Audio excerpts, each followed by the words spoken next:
Assalamualaikum warahmatullahi wabarakatuh. Jumpa kembali dengan saya Bu Rida dalam materi pembelajaran kehadiran Islam mendamaikan bumi Nusantara.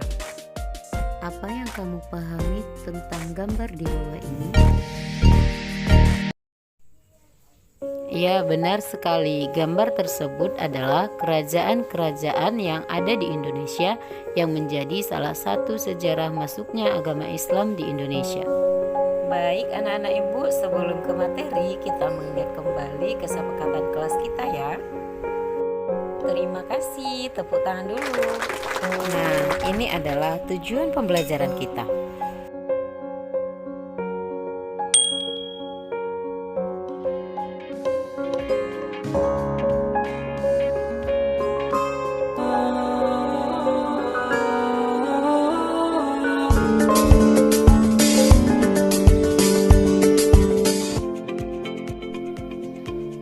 Para ahli sejarah, proses masuknya Islam ke Indonesia berjalan secara bertahap dan melalui banyak cara, di antaranya yaitu teori Mekah. Menurut teori Mekah, masuknya Islam ke Indonesia adalah langsung dari Mekah atau dari Arab, terjadi pada tahun pertama Hijriah atau tahun ke-7 Masehi. Pada pedagang Timur Tengah memiliki misi berdagang sekaligus berdakwah di Nusantara. Sedangkan menurut teori Gujarat menyatakan bahwa proses kedatangan Islam ke Nusantara berasal dari Gujarat pada abad ke-7 Hijriah atau abad ke-15 Masehi. Gujarat adalah sebuah wilayah di daerah India bagian barat berdekatan dengan Laut Arab. Menurut teori ini, orang Arab yang bermazhab Syafi'i telah tinggal di Gujarat dan melebar sejak awal Hijriah atau 7 Masehi. Namun yang menyebarkan Islam ke Nusantara bukanlah orang Arab langsung, melainkan pedagang Gujarat yang telah memeluk agama Islam dan berdagang ke Nusantara. Dan menurut teori Persia adalah menyatakan bahwa kedatangan Islam ke Indonesia berasal dari daerah Persia atau Parsi Iran. Sebagaimana buktinya, ada kesamaan budaya dan tradisi yang berkembang antara masyarakat Parsi dan Indonesia, antara lain merayakan 10 Muharram atau Asyura. Yang terakhir adalah teori Cina. Menurut teori Cina, Islam masuk ke Indonesia khususnya di tanah Jawa berasal dari pedagang Cina. Mereka sudah berhubungan dagang dengan penduduk Indonesia jauh sebelum Islam dikenal di Indonesia, yakni pada zaman Hindu Buddha. Sedangkan di Cina, Islam mulai dikenal pada abad ke-7 Masehi, yaitu masa dinasti Tang tahun 918 sampai tahun 960 di Guangzhou, Kantong, Zhangzhou, dan pesisir Cina Selatan. Dengan bukti sejarah terdapat sejumlah pemukiman Islam. Selanjutnya, alur perjalanan dakwah di Indonesia. Agama Islam berkembang di Indonesia disebarkan berbagai golongan, yakni para pedagang, mubalik, sufi, dan para wali. Di antaranya Wali Songo, yaitu Sunan Maulana Malik Ibrahim, Sunan Ampel, Sunan Bonang, Sunan Giri, Sunan Derajat, Sunan Gunung Jati, Sunan Kudus, Sunan Kalijaga, dan Sunan Muria.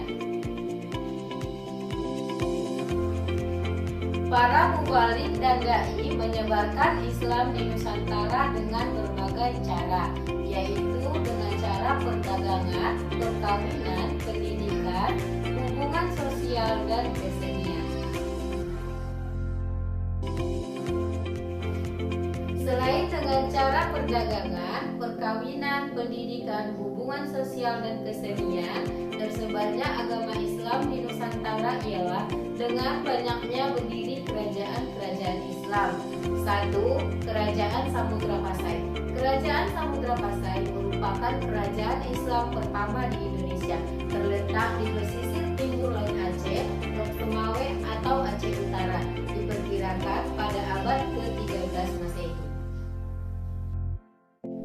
Tetapi proses dakwah Islam di daerah pesisir pantai mulai pada abad ke-7 Masehi. Kawasan Aceh yang strategis menjadikan Aceh sebagai tempat pertemuan para pedagang-pedagang berbagai daerah Nusantara dan pedagang-pedagang luar negeri, terutama pedagang-pedagang Islam. Salah satu bukti berdirinya Kerajaan Samudra Pasai adalah dengan adanya makam Sultan Malik As-Saleh dan merupakan raja pertama dari Kerajaan Samudra Pasai. Yang kedua adalah Kerajaan Aceh. Kerajaan Aceh terletak di daerah Bandar Besar, berdiri pada abad ke-17 Masehi. Semenjak saat itu, Aceh berada di dalam naungan Aceh Besar atau Kota Raja. Raja pertamanya adalah Sultan Adi Mubayansyah, memerintah pada tahun 1514 sampai 1528 Masehi. Puncak kejayaannya pada masa pemerintahan Sultan Iskandar Muda. Semenjak itu, Bandar Aceh dibuka menjadi pelabuhan internasional dengan jaminan pengamanan gangguan laut dari ancaman kapal perang Portugis. Daerah kekuasaannya meluas bukan hanya di daerah Aceh, tetapi di luar Aceh seperti Deli sampai ke Semenanjung Malaka. Yang ketiga adalah Kerajaan Demak. Terletak di Demak, Jawa Tengah, merupakan kerajaan pertama dan terbesar di pesisir utara Jawa dan tercatat menjadi pelopor penyebaran Islam di Pulau Jawa dan Nusantara. Kerajaan ini didirikan oleh Raden Patah pada tahun 1478 Masehi. Beliau merupakan putra Prabu Kertabumi, seorang raja Majapahit. Yang keempat adalah Kerajaan Pajang, merupakan kerajaan penerus dari Kerajaan Demak. Terletak di Kartasura yang merupakan kerajaan Islam pertama di pedalaman Pulau Jawa. Raja pertamanya adalah Joko Tingkir yang berasal dari Pengging lereng Gunung Merapi. Kedudukannya disahkan oleh Sunan Giri dan mendapatkan pengakuan dari Adipati seluruh Jawa Tengah dan Jawa Timur. Yang kelima adalah Kerajaan Mataram, yaitu pada tahun 1586. Raja pertamanya adalah Sultan Wijaya, terletak di sebelah tenggara kota Yogyakarta. Kerajaan Mataram mencapai puncak kejayaannya pada masa pemerintahan Sultan Agung Hayangkara Kusuma pada tahun 1613 sampai 1645 dan merupakan seorang militer, organisator, ahli politik, ahli sastra, ahli filsafat, dan sangat mementingkan urusan agama. Dalam sejarah, Kerajaan Mataram memiliki peran penting dalam perjalanan sejarah kerajaan-kerajaan Islam di Nusantara. Yang keenam adalah Kerajaan Banjar. Terletak di Pulau Kalimantan Selatan di sekitar Puin Utara atau Banjarmasin. Namun kerajaan di Puin dihancurkan oleh Belanda, maka pusat kerajaan dipindahkan ke Martapura. Berdiri pada tahun 1526 Masehi dengan raja pertamanya adalah Sultan Suryansyah. Daerah kekuasaannya hampir seluruh Pulau Kalimantan. Yang ketujuh adalah Kerajaan Gua Taro. Pada abad ke-16 Masehi terdapat banyak kerajaan bercorak Hindu. Di antaranya adalah Kerajaan Gua Taro, Kerajaan Bone, Kerajaan Wajo, Kerajaan Sopeng, dan Kerajaan Lundu.